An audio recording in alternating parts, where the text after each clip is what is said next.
Now नव भारत। और आज के लेट्स डिकोड के एपिसोड में बात करेंगे चुनाव की तारीखों का ऐलान होना पश्चिम बंगाल के विधानसभा चुनाव में, और उसके बाद ही आचार संहिता का लागू होना और एक के बाद एक पश्चिम बंगाल के अधिकारियों का तबादला होना।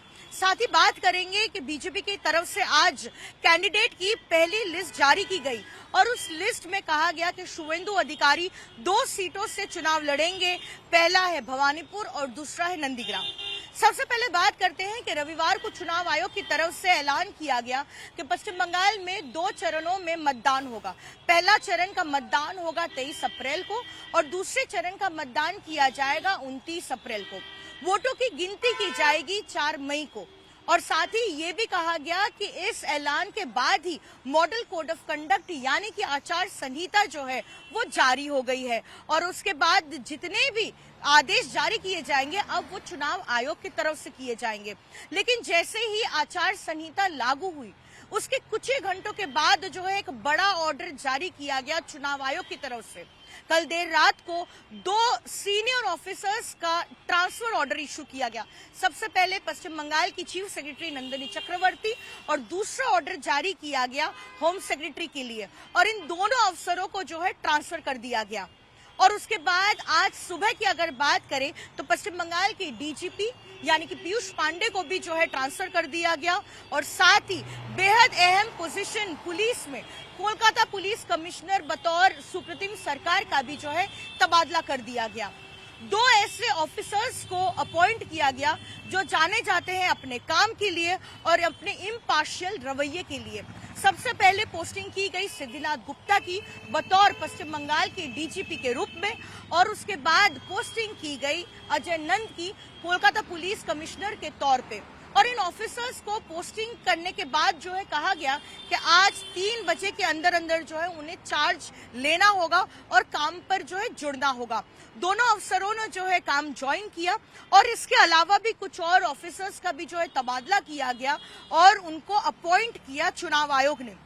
इस अपॉइंटमेंट से चुनाव आयोग ने एक मैसेज दे दिया है और एक चीज तो साफ कर दी है कि अगर कोई ऑफिसर ने अगर इम्पार्शियल कोई रवैया रखा होगा पास में या फिर ऑपोजिशन पार्टी का कोई एलिगेशन रहा होगा, कोई आरोप रहा होगा कि वो बिल्कुल भी पार्शियली काम नहीं करते हैं तो चुनाव आयोग उसका संज्ञान लेते हुए साथ ही साथ उनका तबादला करेंगे और बिल्कुल भी कॉम्प्रोमाइज नहीं होगा कोई भी इलेक्टोरल प्रोसेस के साथ।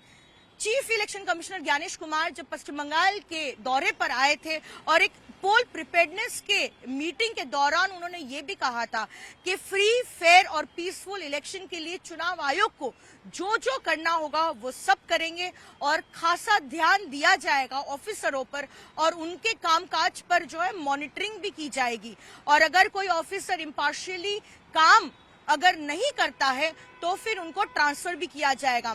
और उसी कुछ ही दिन बाद जो है जैसे ही चुनावों की तारीखों का ऐलान हुआ हमने देखा एक के बाद एक ताबड़तोड़ ऑर्डर जो है इशू कर दिए गए और अलग अलग डिपार्टमेंट के अधिकारी को बदल दिया गया और साथ ही ये समझा दिया गया कि अगर कोई कैबिनेट रैंक का भी अगर अधिकारी है, चाहे चीफ सेक्रेटरी हो या फिर पुलिस डिपार्टमेंट में जो सबसे सीनियर मोस्ट ऑफिसर होता है यानी कि डीजीपी, उनको भी ट्रांसफर कर सकते हैं चुनाव आयोग यहाँ पर फ्री, फेयर और पीसफुल इलेक्शन कराने के लिए।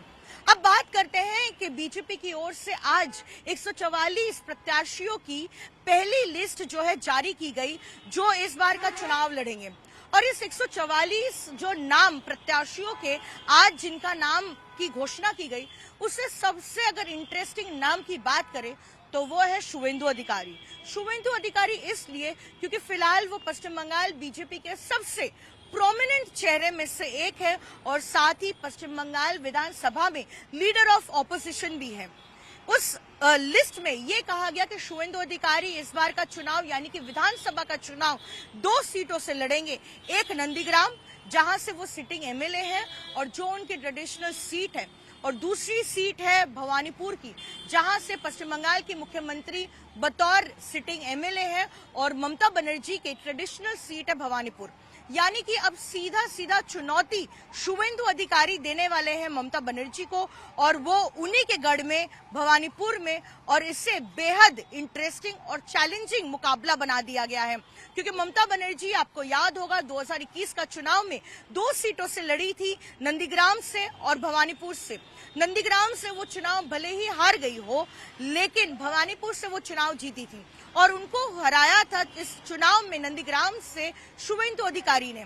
और अब कुछ ही इसी तरीके का जो है इस बार लग रहा है कि अब आमने सामने रहेंगे ममता बनर्जी और शुवेंदु अधिकारी, जहां पे शुवेंदु अधिकारी उन्हें सीधा सीधा चुनौती देंगे उनके गढ़ में, यानी कि भवानीपुर में। अब कहा यह भी जा रहा है कि कुछ ऐसे भी प्रोमिनेंट है नेता बीजेपी के जिनको सीटें दी गई है, जैसे दिलीप घोष की अगर बात करें तो उनका नाम का ऐलान किया गया है खड़गपुर सदर सीट से, जहां से उन्हें टिकट दी गई है। आपको याद होगा, लंबे समय से दिलीप घोष नाराज चल रहे थे बीजेपी से, लेकिन खड़गपुर सदर सीट से पूर्व जो है विधायक रह चुके हैं दिलीप घोष। और 2021 का अगर हम बेहतरीन परफॉर्मेंस की बात करें, या फिर हम बात करें कि 2019 में जब लोकसभा चुनाव हो रहा था और 18 सांसद जो है चुनकर आए थे भाजपा के, उसमें सबसे ज्यादा अगर किसी का कंट्रीब्यूशन रहा था वो था दिलीप घोष का। लंबे समय तक जो है नाराजगी चल रही थी पार्टी से, लेकिन उसके बाद गृह मंत्री अमित शाह का पश्चिम बंगाल आना और उनके दौरे के दौरान दिलीप घोष को बुलाना, उनसे बातचीत करना और ये आश्वासन देना कि पार्टी उनके साथ खड़ी है। और हाल ही में जब पश्चिम बंगाल की राजधानी कोलकाता के ब्रिगेड परेड ग्राउंड में प्रधानमंत्री नरेंद्र मोदी पहुंचे थे, तब उन्होंने कई मिनटों तक जो है दिलीप घोष से बातचीत भी की, और बॉडी लैंग्वेज देखकर ये समझ में आ गया था कि दिलीप घोष को भी जो है एक इम्पोर्टेंट सीट से टिकट मिलना जो है लगभग तय हो चुका है। और उसके बाद आज जो पहली लिस्ट जारी की गई बीजेपी की तरफ से, जिसमें कुल मिलाकर 144 प्रत्याशियों के नाम हैं, उसमें ये साफ हो गया कि दिलीप घोष जो है खड़गपुर सदर सीट से चुनाव लड़ेंगे, जो उनका गढ़ रहा है। साथ ही कई ऐसे सिटिंग एमएलए हैं बीजेपी के जो इस बार का चुनाव जो है अपनी सीटों से लड़ेंगे। वहां पर बीजेपी ने कोई कॉम्प्रोमाइज नहीं किया है और कोई रिस्क नहीं लिया है। ज्यादातर जहां जहां वो सीट जीत चुके थे पिछले चुनाव में, यानी कि 2021 के विधानसभा चुनाव में, लगभग ज्यादा से ज्यादा सिटिंग कैंडिडेट्स को जो है उनकी टिकटें दी गई है।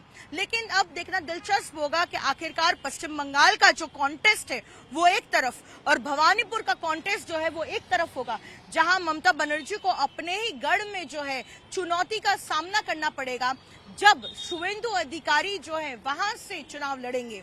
अब कहा यह जा रहा है कि कल लगभग जो है तृणमूल कांग्रेस की तरफ से अपनी लिस्ट जो है कैंडिडेट्स की जारी कर दी जाएगी, तब ये भी साफ हो जाएगा कि आखिरकार भवानीपुर से ममता बनर्जी चुनाव लड़ेंगी, उन्होंने पहले ही घोषणा कर दी है।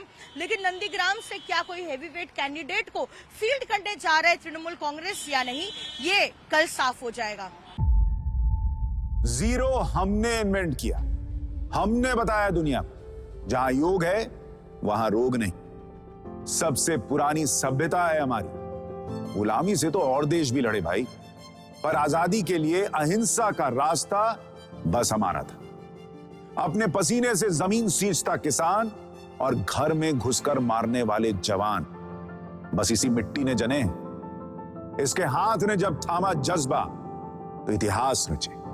कदम बढ़ाए तो चांद का वो हिस्सा चूमा भाई, जहां कोई कभी नहीं पहुंचा। आज पूरी दुनिया में शान से लहरा रहा है तिरंगा, और इसके पीछे है गर्व से भरी अनगिनत कहानियां जो लिखी जा चुकी हैं और लिखी जा रही हैं, जिन्हें मैं सुनाऊंगा आपको राष्ट्रगर्व रोज शाम 6:25 पर।